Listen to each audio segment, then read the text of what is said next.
ముందుగా వేదిక టీవీ ప్రేక్షకులకు స్వాగతం. వేదిక టీవీ చేపడుతున్న సర్వే ఏదైతే ఉందో ఇది కేవలం ప్రజల అభిప్రాయాలు మాత్రమే.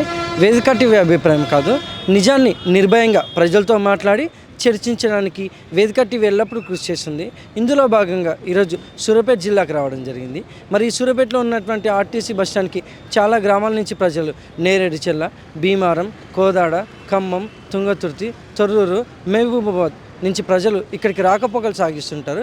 మరి ఇక్కడ ఉన్నటువంటి ప్రజలతో మాట్లాడి కాంగ్రెస్ హయాంలో రేవంత్ రెడ్డి గారి పాలన విధి విధానాలు ఏ విధంగా జరుగుతున్నాయి, మరి అలాగే గతంలో కేసీఆర్ గారి పాలన విధి విధానాలు ఏ విధంగా జరిగాయి అనే విషయాన్ని వాళ్ళ అభిప్రాయాల ద్వారా తెలుసుకునే ప్రయత్నం చేద్దాం. మాది పిల్లలమరి గ్రామం అండి. నేను చీమల మండలం అక్కడ హోటల్ ఫీడ్ చేస్తా, ఛాయ్ పెడతాను అనమాట. రోజు బస్కి వెళ్తా. రేవంత్ రెడ్డి వచ్చిన కానీ నాకు ఫ్రీ బస్సు చాలా ఉపయోగపడుతుంది, చాలా బాగుంది. చాలా మాలాంటి పేదలకు ఈ బస్సు చాలా ఉపయోగపడుతుంది. కొంతమంది వద్దంటారు కానీ మాలాంటి పేదలు రోజు ప్రయాణం చేయాలి కదా, చాలా మంచిగా నేను రోజు వచ్చేది నాకు 300 జీతం. నేను అదే బస్కి వెళ్ళాలంటే నాకు 100 రూపాయలు ఛార్జ్ అయ్యేది. నాకు ఆ 100 మిగిలినట్టేగా. ఆయన పరిపాలనలోనేగా మేము బాగుపడేది. చాలా మంచిగా ఉంది. ఫ్రీ బస్సు వల్ల మేము చాలా బాగుపడుతున్నాం.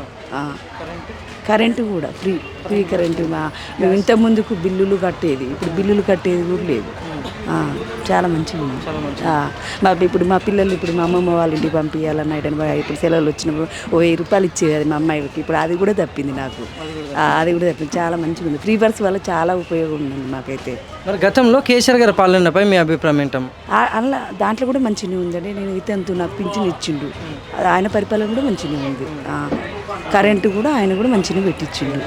ఫ్రీ కరెంటు మాకు వచ్చే పొలం ఉంది, ఫ్రీ కరెంట్ ఇచ్చిండు. కానీ మీరు రోజు ప్రయాణం చేసే వాళ్ళకి మాత్రం ఫ్రీ బస్ చాలా బాగా ఉపయోగపడుతుందండి. థ్యాంక్స్ అమ్మా. థ్యాంక్స్ అండి. నమస్తే అమ్మా. నమస్తే. మీ పేరమ్మా? సోమిరెడ్డి లక్ష్మమ్మ. ఏం చేస్తుంటారమ్మా? వ్యవసాయం కూలి. గ్రామం, మండలం? ఆత్మకూరు మండలం, సూర్యాపేట తాలూకా. సీఎం రేవంత్ రెడ్డి గారి పాలనపై మీ అభిప్రాయం ఏంటమ్మా? కొంచెం మంచిగా అనిపిస్తుంది మాకు. ఇక ఏ విధంగా అంటే ఛార్జీలు, కరెంటు బిల్లు కొంచెం మంచిగా అనిపిస్తుంది. రైతులేనమ్మా? నేను రైతులమే. మరి రైతు బంధు రుణమాఫీ చూసుకుంటే ఏ విధంగా ఉన్నాయి? కొంచెం వస్తూనే ఉన్నాయి. 5 ఎకరాల వాళ్ళకి వస్తున్నాయి. జరిగింది. ఎంతవరకు జరిగిందమ్మా రుణమాఫీ? 3 ఎకరాల వరకు జరిగింది. మరి గతంలో కేసీఆర్ గారి పాలనపై మీ అభిప్రాయం ఏంటమ్మా? ఏముంది, ఆయన ఉన్నోని బాగు చేసిండు, లేని వాళ్ళు బాగు చేసిండా? ఉన్నోని చేసిండు. ఏ విధంగా ఏంది, 100 ఎకరాలు ఉన్న కేసే, 200 ఎకరాలు ఉన్న వాళ్ళకి కేసే 4 లక్షలు చేసిండు. థ్యాంక్స్ అమ్మా. థ్యాంక్స్. నమస్తే సార్. చెప్పండి. మీ పేరు సార్? కుమార్. ఏం చేస్తుంటారు సార్? మార్కెటింగ్. గ్రామం, మండలం? ఖమ్మం. సీఎం రేవంత్ రెడ్డి గారి పాలనపై మీ అభిప్రాయం ఏంటి సార్? యావరేజ్. ఏ విధంగా అంటే ఉన్న స్కీమ్స్ అని తీసేశారు. రైతు బంధు ఇస్తామని చెప్పారు, ఇప్పటి వరకు అవ్వలేదు. జనవరి 26 నుంచి ఇప్పుడు మే 1 వచ్చేసింది. ఇప్పటి వరకు 4 ఎకరాల వరకు కూడా పడలేదు సరిగ్గా. రైతు భరోసా ఇస్తా అని చెప్పారు, అది రాలేదు. రుణమాఫీ అన్నారు, అందరికీ ఇంప్లిమెంట్ అవ్వలేదు. సో ఏ స్కీమ్ కూడా ఇప్పటి వరకు సరిగ్గా ఇంప్లిమెంట్ అవ్వలేదని నా ఒపీనియన్. అంతే.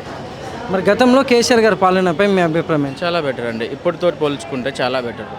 ఎందుకంటే చాలా వరకు స్కీమ్స్ ఉన్నాయి, డెవలప్మెంట్ కనిపించింది. చాలా వరకు యూత్కి కూడా బాగానే అనిపించింది. ఒక జాబ్ ఇవ్వలేదని చెప్పేసి చాలా వరకు రిటర్న్ అయ్యారు తప్ప మిగతాదంతా ఓకే అండి.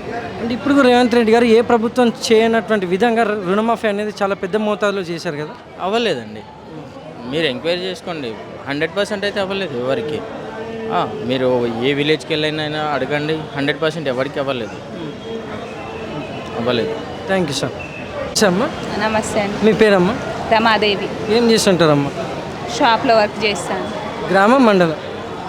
మాది నాకినగూడెం, కానీ ఇక్కడే సూర్యాపేటలోనే ఉంటాము. కూసుమంచి మండలం. సీఎం రేవంత్ రెడ్డి గారి పాలనపై మీ అభిప్రాయం ఏంటమ్మా? కొన్ని మంచి ఉన్నాయి, కొన్ని చెడ్డవి ఉన్నాయి సార్ చెప్పాలంటే. ఇక ఏది ఉద్యోగాలు రావట్లేదు, ఏం లేదు. మా అమ్మాయి బీటెక్ చేసింది, ఇప్పుడు 2 సంవత్సరాలు అవుతుంది. జాబులు లేక ఏం లేక ఖాళీగానే ఉంటుంది. ఇక కొన్ని మంచి పనులు అంటే రేషన్ బియ్యం ఇచ్చి కొంత మంచి చేసిండు, కొంత చేసిన జాబులు ఇస్తే మంచిదని. యువతకు ఏంటంటే జాబులు ఇస్తే కొద్దిగా బాగుంటుందని అభిప్రాయం. అంతే. మరి గతంలో కేసీఆర్ గారి పాలనపై మీ అభిప్రాయం ఏంటమ్మా? పర్వాలేదు అయింది కూడా, కానీ ఈయన జాబులు ఇస్తే కొద్దిగా మంచిగా ఉంటుందని నా అభిప్రాయం. మరి ఇప్పుడు రేవంత్ రెడ్డి గారి హయాంలో ఈ 6 గ్యారెంటీలు చూసుకుంటే ఏ విధంగా అందుతున్నాయంటారు? గ్రామ లబ్ధిదారులందరికీ లబ్ధి చేకూరుతున్నాయంటారా? ఏది సార్ నాది రేషన్ కార్డు ఒకసారి ఫస్ట్ దాంట్లో ఉంది పేరు, రెండోసారికి మిస్ అయింది. ఎన్నిసార్లు ఎక్కిద్దామన్నా కానీ యాడ్ కావట్లేదు. ఇప్పుడు నాకు రేషన్ రావట్లేదు. మా ముగ్గురు పేరు మీదనే వస్తుంది, పిల్లల పేరు మీద, మా ఆయన పేరు మీద. అది రావట్లేదు. అది కొంచెం పట్టించుకోవాలి. అదైతే చాలామంది ఇబ్బంది పడుతూనే ఉన్నారు. రేషన్ కార్డు లేని వాళ్ళు చాలామంది ఉన్నారు, ఇబ్బంది పడుతూనే ఉన్నారు. నేను ఎన్నిసార్లు అది గ్రామ సభని పెట్టిరు, దాంట్లో ఇచ్చిన, మండలంలో పోయి ఇచ్చి వచ్చినా కానీ ఇంతవరకు యాడ్ కాలేదు నా పేరు. థ్యాంక్స్ అమ్మ. సరే, నమస్తే సార్. నమస్తే, మీ పేరు సార్? నాగేశ్వరరావు. ఏం చేస్తుంటారు?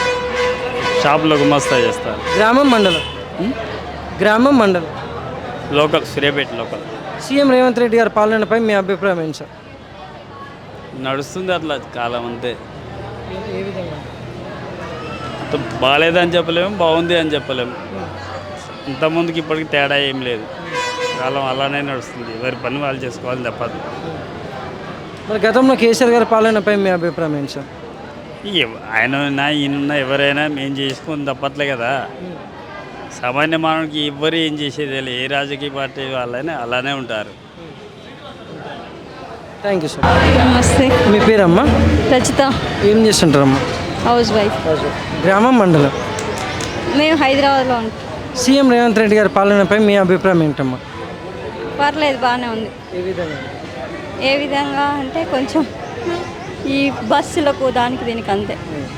కరెంట్ గ్యాస్ వస్తుందా? రావట్లేదు. అవి బస్ అయితే వస్తుంది. బస్సు ఒకటే. మరి గతంలో కేసీఆర్ గారి పాలనపై మీ అభిప్రాయం ఏంటమ్మా? అది కూడా పర్లేదు, బాగుంది. ఏ విధంగా ఆయన చెప్పిన హామీలు కూడా ఆయన తీర్చాడుగా.